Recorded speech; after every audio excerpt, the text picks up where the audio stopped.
हमारे चैनल को सब्सक्राइब करें और बेल आइकन दबाएं।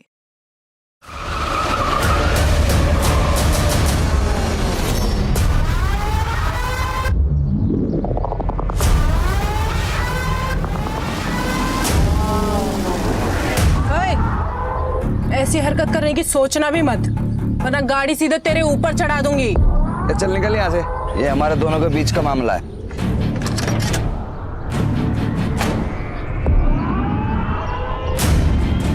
ये हमारे भी बीच का मामला है। प्रिया मेरी बेस्ट फ्रेंड है। अगर आइंदा इसके आसपास भी नजर आया ना तो गाड़ी सीधा तेरे घर में घुसा दूंगी। नीति, नीति, चल निकल यहाँ से, निकल। देख लूंगा तू। जान। तू इसको झेलती क्यों है? गरीबों को तो झेलना ही पड़ता है ना।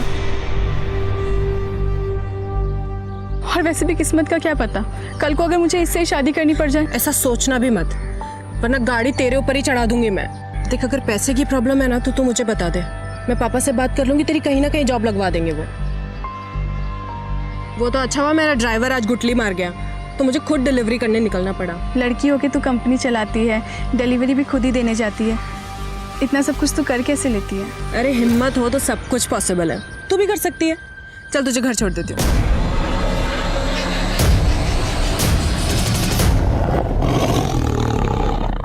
बहुत पुरानी कहावत है, गरीब पैदा होना आपकी गलती नहीं है, लेकिन गरीब मरना आपकी विफलता है।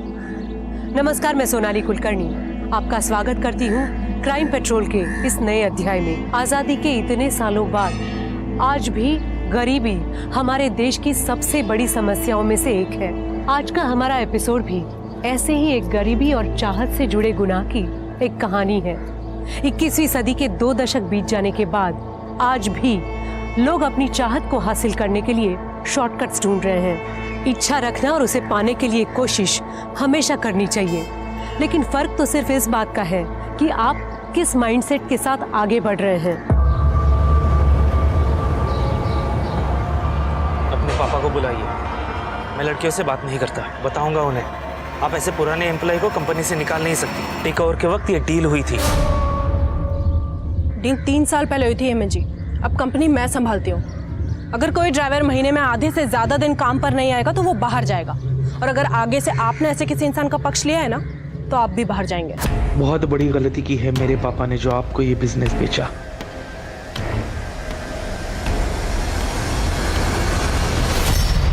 दीदी, आपके झगड़े फिर से चालू हो गए। अरे तो क्या करूँ स्वाति, ऐसे लोग ऑफिस आकर लड़कियों को धमकाएंगे, उनको परेशान करेंगे, तो ऐसे लोगों को ऐसे ही हैंडल करना पड़ता है। अरे दीदी, तो पापा से बात करो ना, आप क्यों झगड़ा करते फिरते हो? नहीं नहीं, पापा को पहले ही 10 टेंशन है फैक्ट्री की। स्वाति मेरी बात सुन, पापा को कुछ भी नहीं बोलेगी, ठीक है? अरे बोला था ना आराम से काम करो।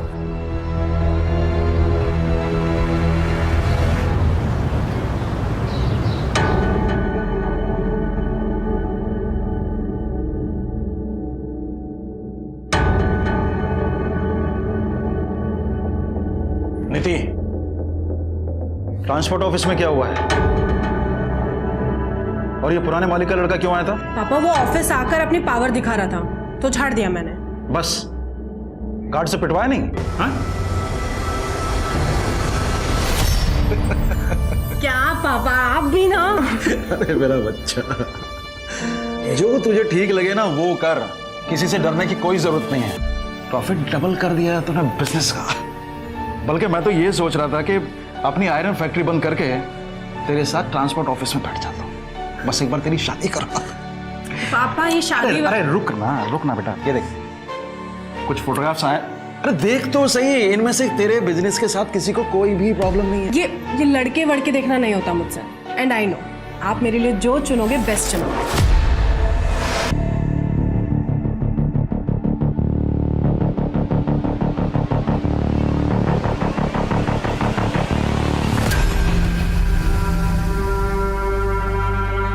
चलती है ना तू मुझसे, मेरे काम से, इसलिए बार बार मेरे काम में टांग अड़ाती है। जलन नहीं, चिंता है आपकी। ठीक है, करो जो आपके मन में है, लड़ो लोगों के साथ, कोई कुछ कर देगा किसी दिन तो। अपना मेकअप का कोर्स करने मुंबई जा, और आइंदा मुझसे बात मत करना।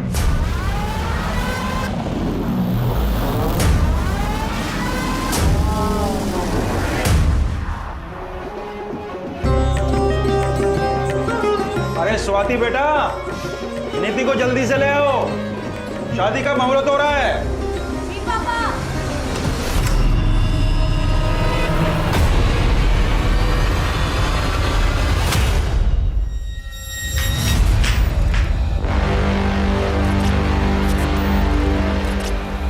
प्रिया, आप दीदी को लेके आएंगे प्लीज? हाँ, मैं अभी लेके आती हूँ। नीति, नीति, अंकल जी। क्या हुआ? स्वाति, अंकल जी, अंकल जी नीति कमरे में नहीं है। कमरे में नहीं है? मैंने बाथरूम में भी चेक किया, वहां पे भी नहीं है। अरे यहीं कहीं इधर उधर घर में होगी, तुम अंदर जाके देखो जल्दी। जाओ। नीति, नीति, नीति, नीति, नीति, नीति। बस कीजिए समझी जी, अब आप बता दीजिए कहाँ भगाया है अपनी बेटी को? क्या बकवास कर रहे हैं आप? मैं क्यों अपनी बेटी को उसी की शादी से भगाऊंगा? मैं सब समझ चुका हूँ कि आप क्या क्या कर सकते हैं। ये सब किया धरा आपका ही है, या तो आप यहीं बता दीजिए, नहीं तो पुलिस पूछेगी आपसे ये सवाल। सर, इतना इंतजाम करके खर्चा करने के बाद अपनी ही बेटी को उसी की शादी से भगाऊंगा मैं? क्यों? तो फिर निधि शादी के जोड़े में इतने सारे मेहमानों के बीच में से गायब कैसे हो गई? सर मैं बता रहा हूँ आपको, सब कुछ किया धरा इसी आदमी का है। कोई मालदार पार्टी मिल गई होगी इसको, इसलिए मेरे 20 लाख रुपए देने के लिए। क्या 20 लाख? क्या सर वो इसने कहा था कि 20 लाख कैश शादी में देगा। मतलब चीचा को 20 लाख रुपए नहीं मिले इसलिए चीचा रूठ गए, इसलिए आपको 20 लाख रुपए दिलाते। लेके जाओ इनको। अरे सर सर सर सर एक मिनट सर, सर कैश है, नीति के कमरे के बाजू वाले कमरे में रखा है सर, लॉकर में। और समझी जी, आप गलत इल्जाम लगा रहे हैं हमारे ऊपर। कैसे बाप है आप? एक और बेटी को बिजनेस शुरू करके देते और फिर दूसरी ओर ये दहेज।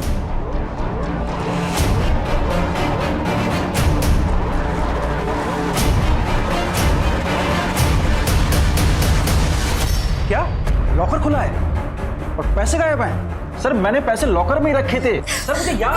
बस कीजिए पापा, पैसों को छोड़िए अभी। दीदी इंपॉर्टेंट है ना अभी।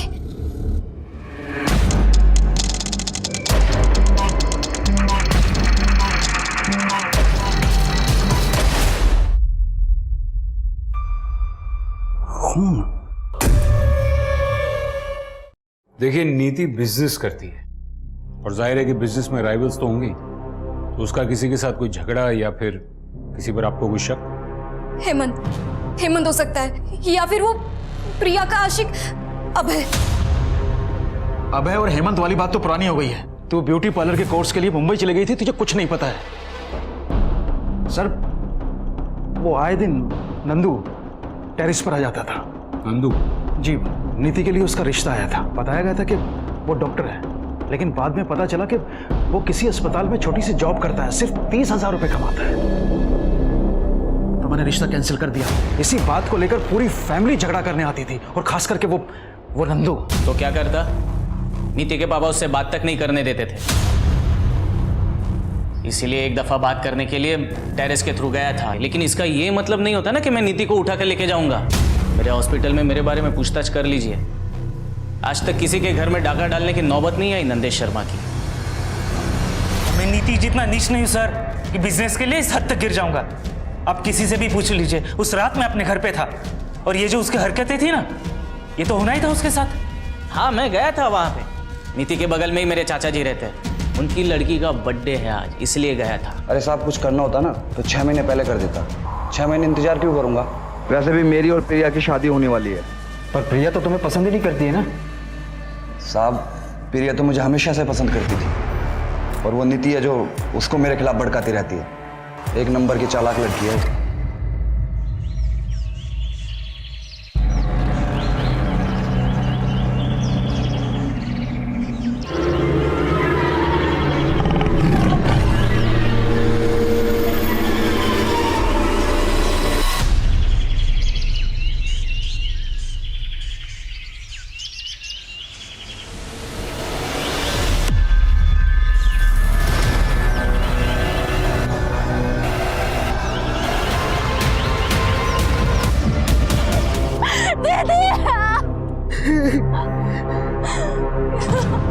किसने किया?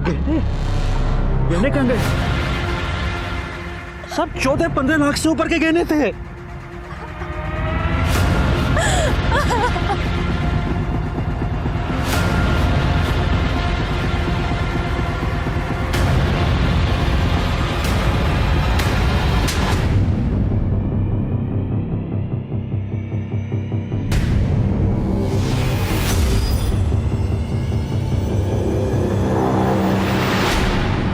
सब मालूम है मेरे को। मैं काम पे जाता हूँ और तुम पीछे से किसी और मर्द के साथ गुलछा नहीं उड़ाती है। ये गाँव वालों की बातों पे भरोसा कर रहे हो, तुम मुझ पे शक कर रहे हो। सर ये ब्रिजनाथ बहुत ही अजीब बात है। सामने बेटी की लाश पड़ी थी और उसके मुंह से सबसे पहले क्या निकला? गहना। पांडे, अगर ये ब्रिजनाथ अपनी ही बेटी नीति को प्लान करके गायब करता है तो फिर ये नीति की लाश?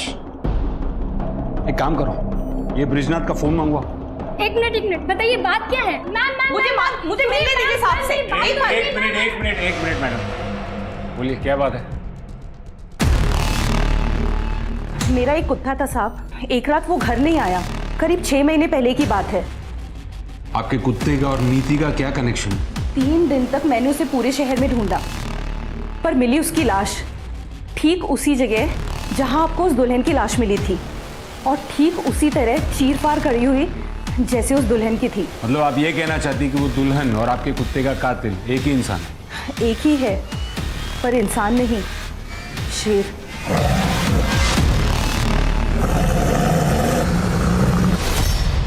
मैडम इस जंगल में सियार तक नहीं है, शेर? मुझे मालूम था आप लोग ऐसे नहीं मानेंगे, इसीलिए। 1 मिनट। जीतू इधर आ। साहब ये जीतू है, वो रामदीन सिंह है ना, उसकी वर्कशॉप में काम करता था, जहां वो लकड़ी और रद्दी का काम होता है। अभी 3 महीने पहले इसने नौकरी छोड़ी है। जीतू पता ना साहब को, तूने उस दिन क्या देखा था? बता, डर मत बता। साहब उस रात ना बहुत बारिश हो रही थी, इसलिए मैं ना कारखाने में रुक गया था, और जब बारिश बंद हुई ना तो मैंने बड़े से जानवर की परछाई देखी। मतलब रात के अंधेरे में तूने परछाई देख ली? हाँ साहब, मतलब मेरा कि मैंने एक बड़े से जानवर को वहां से जाते हुए देखा। मैं इतना डर गया था ना, पूरी रात में कारखाने में रुका, और उसके बाद मैंने कुत्ते की चीख सुनी। बेटा बारिश तो बहुत हुई थी ना उस रात, है ना? तो जमीन तो गीली हो गई होगी, तो दूसरे दिन सवेरे तुझे शेर के पंजों के निशान नहीं दिखे? बोल। कुछ भी हो जाए आप लोग तो मानेंगे नहीं, क्योंकि शेर को पकड़ना तो आप लोगों के बस में है नहीं। जीतू चल, इन्हें बोलने का कोई फायदा नहीं, ये हमारी बात पे विश्वास नहीं करेंगे। सर ये रिपोर्ट आ गई। हाँ, ये क्या नया ट्रैक है पांडे? शेर? सर ये सरिता जी अकेली रहती हैं तो शायद मनगढ़ंत कहानियां बनाती होंगी। सर मेन प्रॉब्लम तो यहाँ है फॉरेंसिक रिपोर्ट में। तो हमारे किसी सस्पेक्ट का होगा, नंदू और बाकी सस्पेक्ट से मैच करवाओ। जी सर। अलमारी में कोई फिंगरप्रिंट्स नहीं मिला। हाँ तो पांडे ऐसा हो सकता है कि जो आया था वो ग्लव्स पहन के आया हो। तो मुझे ये बताओ ना कि पोस्टमार्टम रिपोर्ट में क्या है? सर पोस्टमार्टम रिपोर्ट में तो एक अजीब बात सामने आई है। नीति की बॉडी पर जो घाव थे, लकड़ी का चूरा। इसका मतलब है जो मर्डर वेपन है वो लकड़ी काटने के काम आता है। पांडे, ये सरिता जी जो अभी आकर गई वो किसी रामदीन के बारे में बात कर रही थी, जिसकी कुछ लकड़ी काटने की और रद्दी की वर्कशॉप। जी सर। चलो इस रामदीन से मिलकर आते हैं। कमाल करते हैं साहब, डेड बॉडी पे लकड़ी का भूसा मिल गया और आप सीधे हमारे वहां चले आए। हम ये बंद कर, बंद। सिर्फ इसलिए नहीं आए, हम इसलिए भी आए हैं क्योंकि वो बॉडी आपके इस वर्कशॉप से सिर्फ 200 मीटर की दूरी पर मिली है। तो हमारा क्या लेना देना है ब्रिजनाथ की बेटी से साहब? वो सरिता सही कह रही है, ये शेर नहीं किया है। वो दुल्हन को और कौन मारेगा साहब? आप लोग भी ना। आपके वर्कशॉप में इस्तेमाल होने वाले औजार कहाँ है वो? सब औजार का वो हिसाब हमारा सुपरवाइजर रखता है। हेमंत, हेमंत साहब, हेमंत। हाँ सर। तुम? आप जानते हैं इसे? हाँ। तुम यहाँ क्या कर रहे हो? सुपरवाइजर की नौकरी कर रहा हूँ, और क्या कर रहा हूँ? उस नीति ने बर्बाद जो कर दिया मुझे।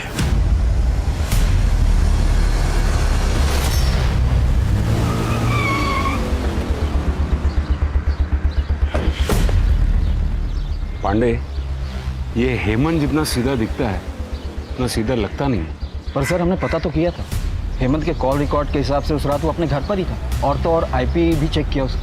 वो उस वक्त ऑनलाइन कुछ वीडियोस देख रहा था। सर वैसे कॉल रिकॉर्ड से एक बात याद है। क्या? जब मैं कॉल रिकॉर्ड चेक कर रहा था तो उसमें से मुझे एक सर, मेरी बहन नीति के कातिल का कुछ पता चला क्या? ऐसे कैसे कोई घर में घुसकर दीदी को गायब कर सकता है? आप तसल्ली रखिए, हम इन्वेस्टिगेशन कर रहे हैं। ऐसे कैसे तसल्ली रखूं? एक छोटा सा झगड़ा क्या हो गया? दीदी ने मुझसे बात ही करनी बंद कर दी थी, इसलिए मुझे कुछ पता ही नहीं चला कि यहाँ पे क्या हो रहा है। आप प्लीज हमें बताइए कि पिछले 1-1.5 महीने से नीति का फोन इनएक्टिव क्यों था? इनएक्टिव? सर ऐसे कैसे हो सकता है? दीदी को तो बहुत सारे कॉल आते थे ऑफिस के काम से। हमने उनके ऑफिस में भी पता किया, वो उस दौरान ऑफिस जाती ही नहीं थी। सर दीदी बीमारी तक में ऑफिस मिस नहीं करती थी। सर ये कॉल रिकॉर्ड आपको देखनी चाहिए। उस दिन अगर तुम अपना बर्थडे घर पर मना रहे थे तो तुम्हारे फोन की लोकेशन जंगल में क्यों दिखा रही थी? क्या सर सिर्फ उसी दिन का चेक किए? कुछ दिन पहले का चेक करते तो हर दिन का लोकेशन आपको वही मिलता। रनिंग करने जाता हूँ डेली। पिछले 2 सालों में 5 मैराथन भाग चुका हूँ मैं। अगले महीने मुंबई में मैराथन होने वाली है, उसी के लिए प्रिपरेशंस कर रहा हूँ। उस दिन हंगामे के बाद थोड़ा मूड ऑफ हो गया था, इसके लिए रनिंग करने निकल गया। देखो ये रनिंग, ये मैराथन, ये सब बकवास छोड़ो और सच सच बोलो। सर क्या प्रूफ है आपके पास कि मैं झूठ बोल रहा हूँ? अरे साहब से मिलना है यार। अरे रुको साहब, इस शहर में शेर घूम रहा है, हमें खबर मिली है। आप क्या कर रहे हैं साहब? क्या आप इंतजार कर रहे हैं कि हमें और हमारे बच्चे को खा जाए साहब?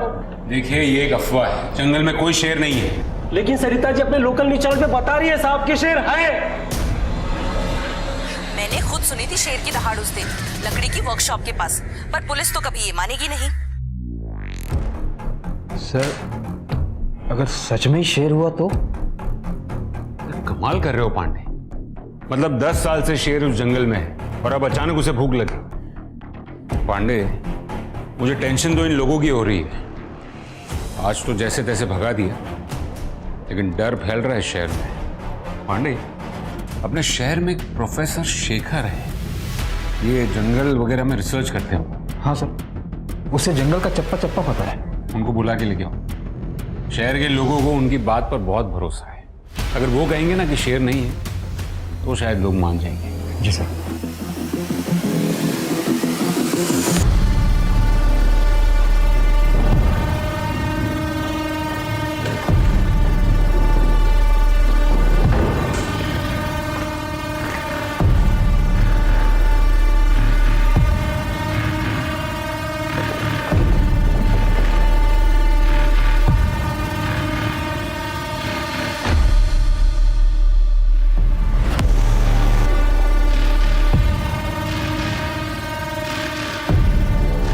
मेहनत से बिजनेस सेटल किया है। घर के काम नहीं कर पाऊंगी, ऑफिस जाना पड़ता है रोज।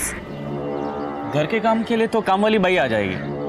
बिजनेस आपका पैशन है, वो ज्यादा इंपॉर्टेंट है। ये सब बातें आप सिर्फ मुझे इम्प्रेस करने के लिए तो नहीं कह रहे? वो जानने के लिए तो आपको शादी करनी पड़ेगी।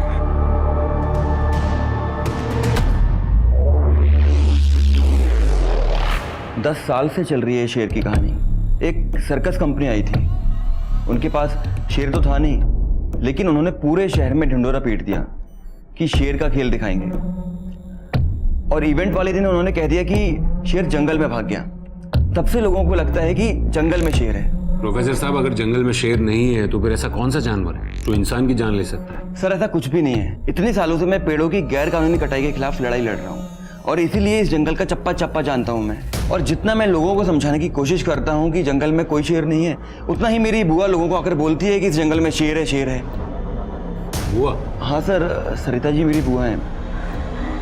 वो मेरी बात समझती ही नहीं है। लेकिन खैर, अगर आप कह रहे हैं तो मैं पूरी कोशिश करूँगा कि लोगों को समझा पाऊँ।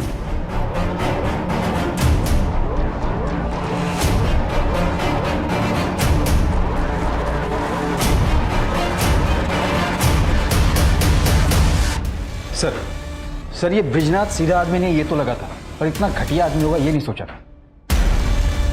ये देखिए उसके फोन से क्या हुआ।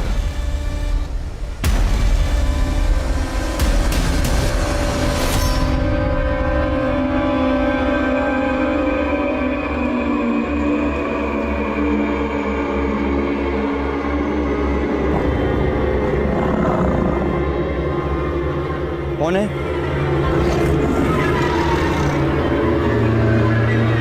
कौन है?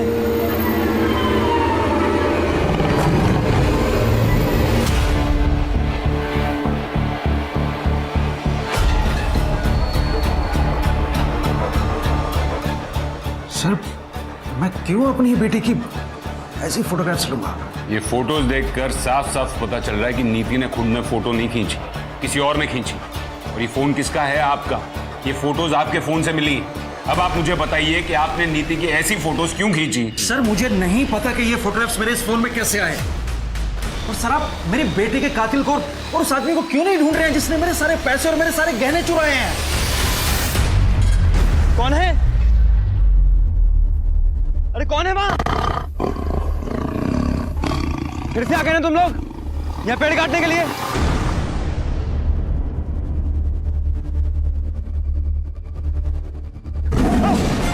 बचाओ! बचाओ! कोई है?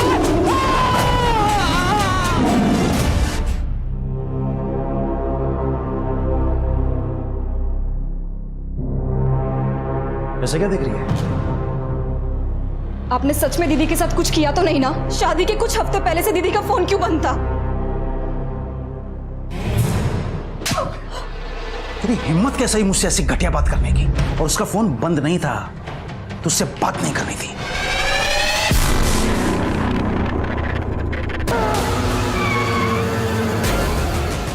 पांडे, ये ब्रिजनाथ के बारे में A to Z सब पता करो, पूरी कुंडली निकालो उसकी।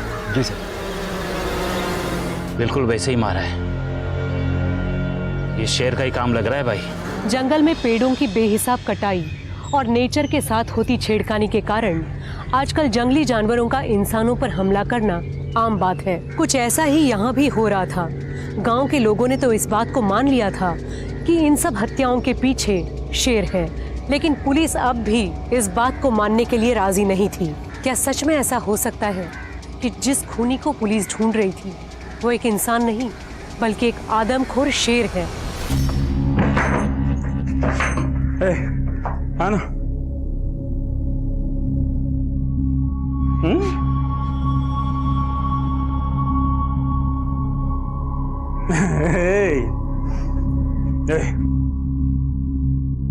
तेरे को बोला था ना सब ठीक कर दूंगा मैं।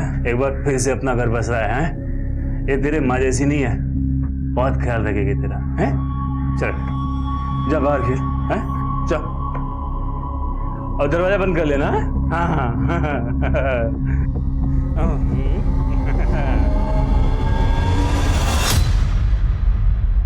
सर बॉडी की कंडीशन देख के तो लग रहा है कि यह किसी जंगली जानवर का काम है। देखिए डॉक्टर, मुझे आपसे ये शेर वाली कहानी नहीं सुननी। मुझे ये बताइए, अगर किसी इंसान ने मारा हो तो कैसे मारा होगा? तो सर उसके लिए 2 हथियारों का इस्तेमाल एक ही साथ हुआ है। एक कुछ हथौड़ी जैसा और दूसरा धारदार औजार। ठीक है। सर दुल्हन की बॉडी पर से जेवर गायब थे। अब ये काम शेर का तो नहीं हो सकता ना? फिर कोई आदमी उसे क्यों मारेगा? सर कहीं सच में कोई शेर तो नहीं जो जंगल से नदी पार करके इस तरफ आया हो? पांडे, नदी के पार जंगल नहीं गांव है, और फोकस शेर पे नहीं इस पे करो। 3 साल पहले शेखर ने रामदीन के खिलाफ इलीगल पेड़ की कटिंग को लेकर कंप्लेंट दर्ज की थी। लेकिन उसने अपने वर्कशॉप के पास ही क्यों मारा? सवाल ये नहीं है पांडे, सवाल ये है कि रामदीन ने शेखर को मारने में 3 साल क्यों लगा दिए? या फिर ऐसा हो सकता है कि नीति और शेखर ने रामदीन को एक साथ देख लिया हो पेड़ काटते हुए। सर इस रामदीन को उठाओ? नहीं अभी नहीं, फिलहाल उसके खिलाफ सबूत इकट्ठा करने होंगे। एक काम करो, रामदीन की पास्ट और प्रेजेंट की पूरी हिस्ट्री निकालो और देखो कोई ऐसा मिलता हो जिसे वर्कशॉप के अंदर की सारी डिटेल्स पता हो। सर वो जीतू था ना जो रामदीन की वर्कशॉप में काम करता है? मैं कह रहा था मैं नहीं आ पाऊंगा इस बार त्योहार पर। यहाँ पे एक अजीब सा मर्डर का केस आया है। पर भैया देखो ना, कुछ हो सकता हो तो। नहीं हो पाएगा, एक दुल्हन का मर्डर हुआ है ना, वो भी बड़ी अजीब तरीके से पूरा चीर फाड़ दिया उसको। एक दुल्हन के मर्डर का केस हमारे थाने में भी आया था कुछ 1 साल पहले, सेम वैसे तरीके से उसे भी चीर फाड़ दिया गया था और आज तक ये केस सॉल्व नहीं हो पाया। शेर की बात ही हो। सर मेरा भाई श्याम मेरे गांव पालिका का कांस्टेबल है। तो सर उसके थाने में भी सेम केस आया था जो अभी तक सॉल्व नहीं हुआ है। सर शेर का तो पता नहीं, लेकिन मर्डर जो है लगभग सेम तरीके से ही हुआ है। और सर जिसका मर्डर हुआ था ना वो एक दुल्हन ही थी। कब हुआ था ये? और उस केस की और कोई डिटेल्स हैं? सर करीब 1 साल पहले की बात होगी, लेकिन सर दुल्हन की आइडेंटिटी अभी क्लियर नहीं हुई है। ठीक है, वहाँ के ऑफिसर से बात करवाओ। जी सर।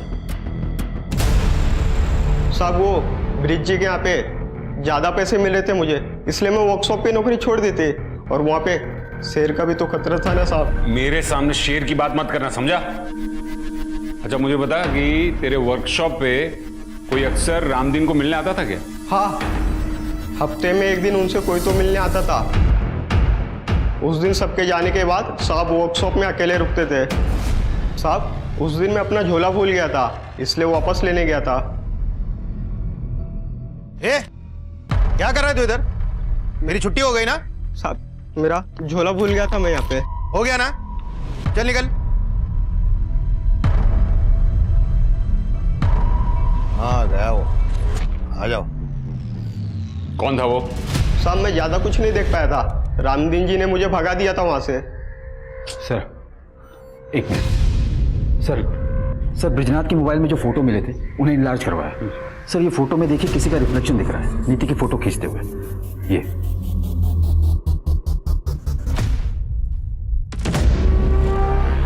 सर ये तो सुलभा है। सुलभा? हमारी नौकरानी।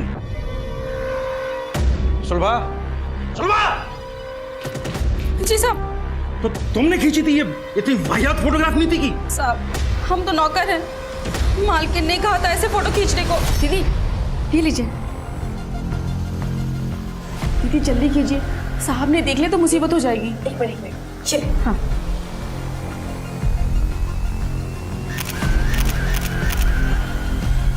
पर दीदी के पास खुद का अपना फोन था, तो पापा के फोन से क्यों खिंचवाएंगी? मालिक ने 1.5 महीने पहले फोन छीन लिया था। छीन लिया था? ये घर में क्या चल रहा था पापा? कुछ नहीं चल रहा था। मैं आपकी थोड़ी मदद कर देता हूँ। यहाँ आने से पहले हमने आपके सारे अकाउंट्स चेक किए। पिछले कुछ महीनों में क्रेडिट कार्ड से काफी शॉपिंग की है आपने।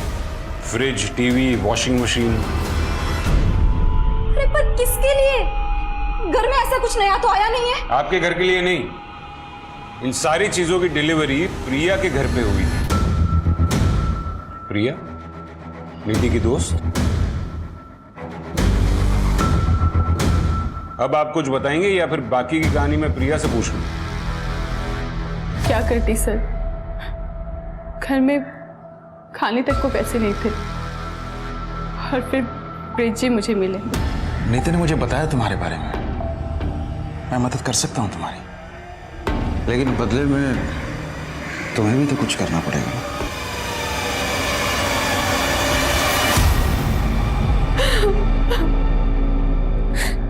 मेरे पास और कोई रास्ता नहीं था सर। और नीति को यह बात कब पता चली?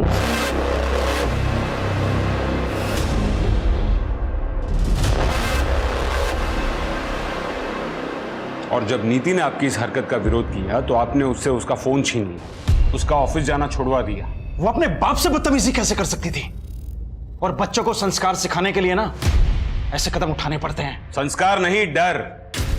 इस बात का डर कि कहीं आपकी काली करतूत जमाने के सामने ना आ जाए।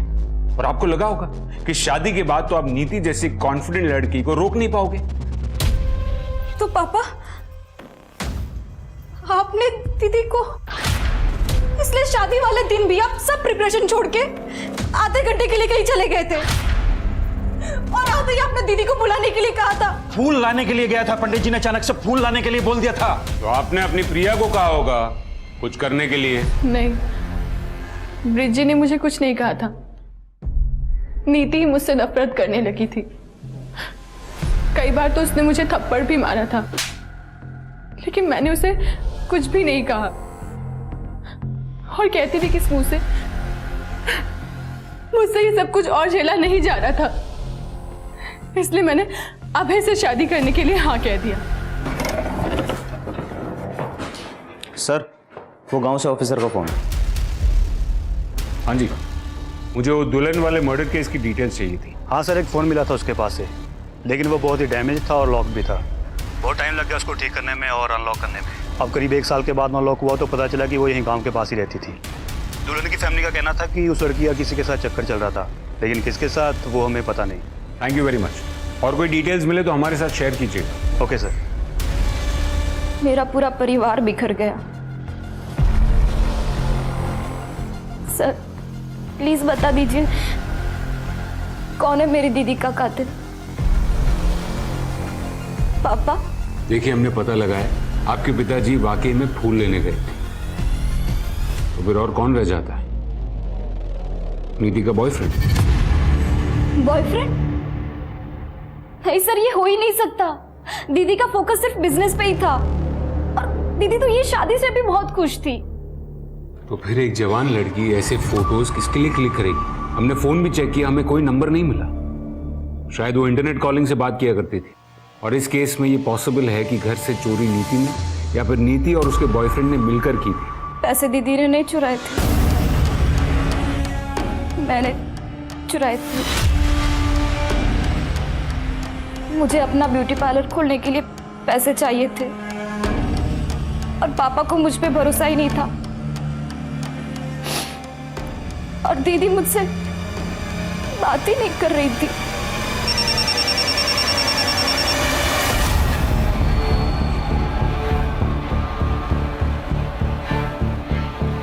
सर, माधुरी के बॉयफ्रेंड का पता चल गया है। अच्छा, लेकिन वो भी मर चुका है। गांव के करीब 70 किलोमीटर दूर उसकी बॉडी मिली थी। उसका खून भी करीब उसी टाइम पे हुआ है जब माधुरी का खून हुआ था। खूनी ने दोनों को किसी तेजदार हथियार से चीर फाड़ दिया है। कमाल है, 3 खून और वो भी एक ही तरीके से। कोई सरफिरा खूनी घूम रहा है शहर में। मैं तुम्हें फोन करता हूँ। देखिए, आप लोग विश्वास रखिए, हम आज के आज ही जंगल विभाग से बात करेंगे, लेकिन आप प्लीज इससे पहले हॉस्पिटल लेकर जाइए।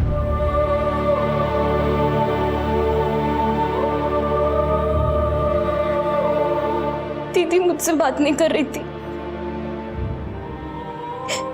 तो मैंने क्यों कोशिश नहीं की उनसे बात करने की। दीदी इतनी मुसीबत में थी, उनको मेरे साथ की जरूरत थी और मैं इतनी सेल्फिश हूं कि सिर्फ अपने सपनों के पीछे दौड़ती रही। अगर मैं दीदी के साथ होती तो आज दीदी मेरे साथ थी।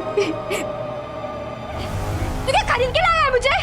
सबको बता दूंगी कि तूने अपनी पहली बीवी को कैसे मारा है। सर, डॉक्टर ने बताया कि जीतू को किसी शेर ने नहीं बल्कि जंगली कुत्ते ने काटा था। मुझे पता था, वो घबरा गया इसलिए देख नहीं पाए। सर, जब तक हम नीति और शेखर के कातिल को इनके सामने नहीं लाएंगे ये लोग हमारी बात नहीं मानने वाले। सर, वो रामदीन के बारे में पता करने के लिए बोला था ना सर आप। सर, पता लगा कि वो भी मेरे गांव पाली से है। एक बात और सर, वो दुल्हन का जो मर्डर हुआ था उस केस की इन्वेस्टिगेशन से एक बात साफ जाहिर होती है, 6 साल पहले भी सेम तरह से मर्डर हुआ था सर वहां पर। किसका? वो भी एक दुल्हन थी क्या? नहीं सर, वो एक आदमी था। मतलब 6 साल पहले उस आदमी का खून उसी तरह हुआ था? मतलब एक सिरफिरा कातिल 6 साल से घूम रहा है, न जाने उसने कितने कत्ल किए होंगे। सर, रामदीन हो सकता है। अच्छा, जो मरे हैं उनकी फैमिली में और कौन कौन है? एक बेटा है सर। उस बेटे को ढूंढो, शायद उस बेटे ने उस खूनी को देखा हो। Hello, police station, gold coin jewellers के यहाँ से बोल रहा हूँ। हाँ जी, बोलिए। आपने जो चोरी की हुई ज्वेलरी की फोटोज हमें भेजी थी उसमें से कोई एक मेरे यहाँ पे बेचने के लिए आया हुआ है। कस्टमर को मैंने बातों में लगा रखा है, अंदर बैठी हुई है। आप लोग थोड़ा जल्दी आइए, वैसे भी बच्ची है। वो नेकलेस मेरा नहीं है, वो नंदू भैया का है। नंदू भैया ने एक डब्बे में छुपा के रखा था, मैंने निकाल लिया। मुझे लगा कि मेरा बर्थडे का गिफ्ट है। मैंने कुछ नहीं किया सर, मैंने कुछ नहीं किया। सर क्यों मार रहे हो? सुनो ना सर। बहुत घुमा लिया पुलिस को, अब मुंह खोल और सच बता। कैसे भगाया नीति को, कैसे उठाया? बोल। बताता हूँ सर। मैंने नीति को नहीं उठाया सर, वो खुद आई थी मेरे पास। हम दोनों एक दूसरे से बहुत प्यार करते थे सर। मैंने कुछ नहीं किया सर, बिलीव मी। लेकिन जब उसके पापा ने मेरा और नीति का रिश्ता तोड़ दिया तो मैंने तो उम्मीद ही छोड़ दी थी। लेकिन एक दिन खुद नीति ने मुझे फ़ोन किया था, ये कुछ 3-4 महीने पहले, और उसी के बाद हम लोग छुप छुप कर मिलने लगे थे सर। और वो खुद अपने फोटो तुझे भेजती थी?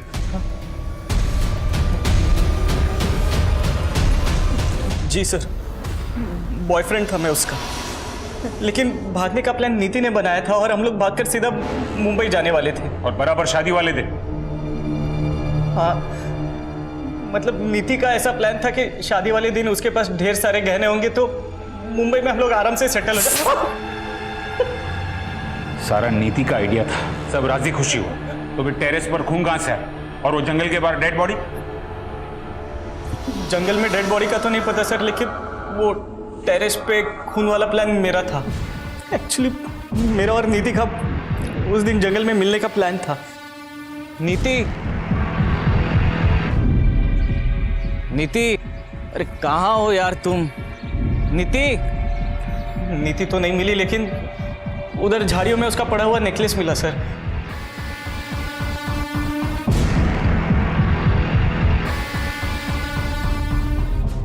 मेरा विश्वास कीजिए सर, उस दिन जंगल में क्या हुआ मुझे कुछ नहीं पता सर। उस दिन जंगल के आसपास तू अकेला ही था और कोई नहीं था। तुमने जरूर किसी को देखा होगा। नहीं सर, मैं अकेला नहीं था, मतलब और भी कोई था वहां पर। दूर से उसकी शक्ल देख तो नहीं पाया, लेकिन हाँ वो लंगड़ा कर चल रहा था। शायद उसके पैर में कोई तकलीफ थी और वो रामदीन के वर्कशॉप की ओर जा रहा था सर। सर रामदीन के वर्कशॉप में कौन कितने बजे आता जाता है ये सुपरवाइजर हेमंत को जरूर पता हो। अच्छा, वो जिसके पाँव में दिक्कत है सर, वो तो टेम्पररी ड्राइवर था जिसे कुछ सामान लाने के लिए भेजा था। क्या नाम है उस ड्राइवर का? सर सुखबीर, जिसे उस नीति ने काम से निकाला था। मैंने कुछ नहीं किया सर, वो तो मेरी किस्मत ही खराब, जो उस वक्त मैं फैक्ट्री गया था कुछ काम से।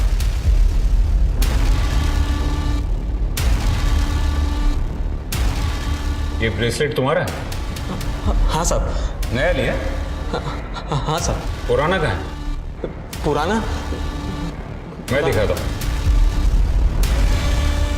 ये तुम्हारा ही है ना?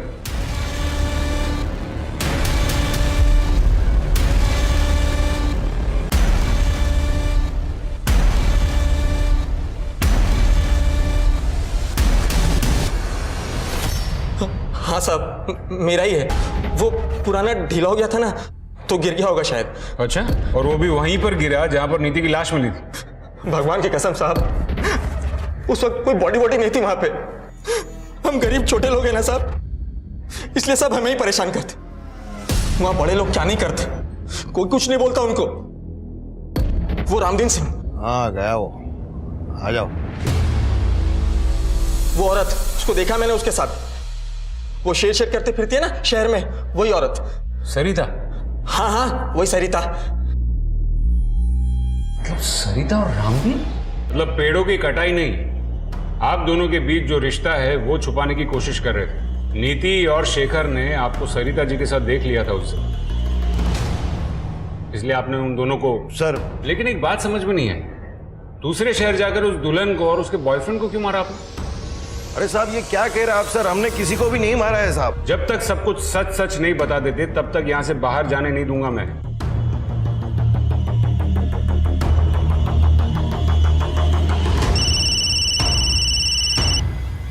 हाँ गुप्ता बोलो। सर उस बच्चे का पता किया है हमने यहाँ से। सर उसके हिसाब से वो बच्चा करीबन 1 साल पहले इसी कंस्ट्रक्शन साइट पे काम कर रहा था, लेकिन अभी वो यहाँ काम नहीं कर रहा है।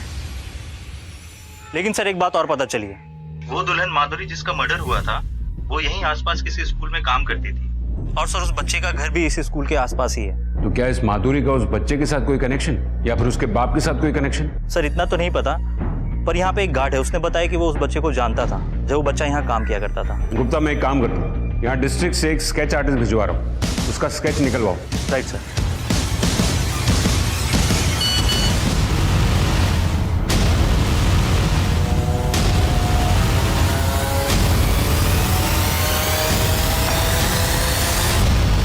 अरे साहब हमें क्यों बंद करके रखा? हमने कुछ नहीं किया साहब, हम कह रहे हैं ना साहब। एक बात बताओ, तुम्हारे वर्कशॉप में जो जो काम करते हैं या करते थे, उनमें से तुम्हारे गांव पाली से कौन था?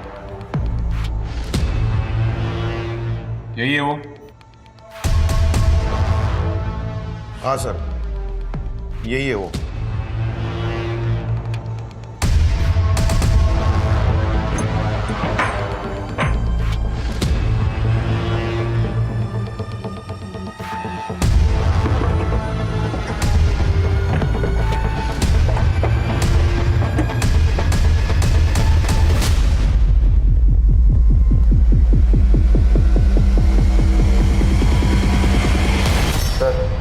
ये लोगो इस गांव में कई जगह देखने को मिलेगा।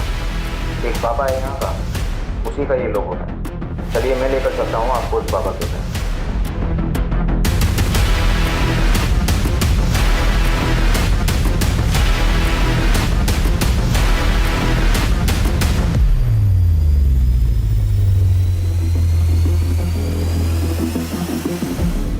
रामदीन ने इसीलिए काम पे रखा था ना, क्योंकि तू उसके गांव से है। हाँ रखा था तो साहब। और तुझे नौकरी सिर्फ इसीलिए करनी थी ना कि एक अच्छी सी लड़की से शादी करनी थी। साहब शादी करके घर तो बसाने हैं ना हमें भी। वाह, ये कमाल है।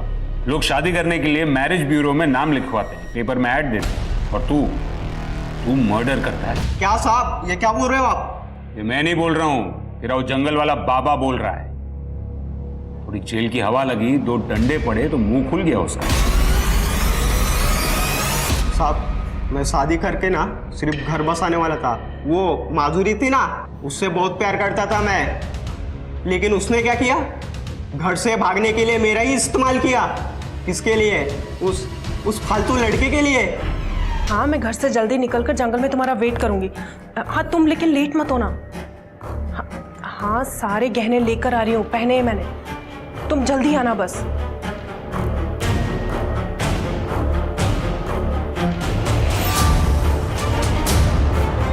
नीति ने क्या किया था? उसको क्यों मारा? बाबा ने कहा बलि दो, सफलता मिलेगी। फिर बाबा ने मुझे बताया कुछ पाने के लिए बलिदान देना पड़ता है, बलि देनी पड़ती है।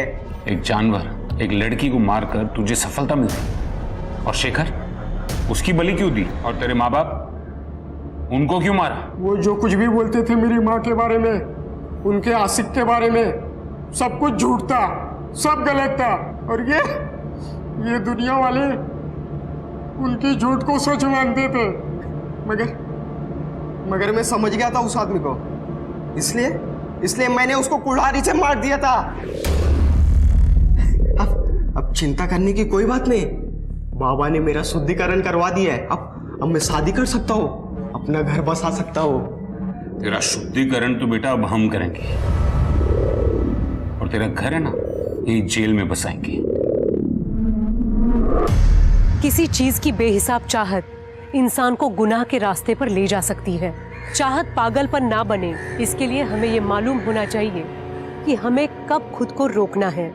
जीतू जैसे भोले और महत्वाकांक्षी इंसान की तलाश ऐसे ढोंगी बाबा को हमेशा होती है। वो उनके आसान टारगेट होते हैं। बाबा ने अपने लालच के लिए एक मासूम से बच्चे को एक बेरहम कातिल बना दिया। शादी करने के लिए उसके पागलपन का इस्तेमाल किया। वैसे कहते हैं ना, बच्चे कच्चे घड़े की तरह होते हैं, जिन्हें माँ बाप अपनी परवरिश से सही ढांचे में डालते हैं। इसी तरह देखा जाए तो मासूम जीतू से कातिल जीतू तक के सफर की शुरुआत तो उसके बचपन में ही हो गई थी। अगर समय रहते जीतू के माँ बाप जान गए होते कि उनके आपसी झगड़े का उनके बच्चे पर क्या असर पड़ रहा है, तो आज जीतू सलाखों के पीछे नहीं होता। माँ बाप बन जाना अलग बात है, और जिम्मेदार माँ बाप बनना अलग। अब मैं सोनाली कुलकर्णी आपसे विदा लेती हूँ। फिर मिलेंगे क्राइम पेट्रोल सतर्क में एक ऐसे ही चौंका देने वाले केस के साथ। तब तक अपना और अपनों का ख्याल रखिए। आप जानते हैं हम सब एक मुश्किल दौर से गुजर रहे हैं। कृपया मास्क पहने, समय समय पर हाथ धोते रहें और उचित दूरी बनाए रखें। देखते रहिए क्राइम पेट्रोल सतर्क। जय Hind. For more updates, subscribe to our channel, click the show links and enjoy watching the videos.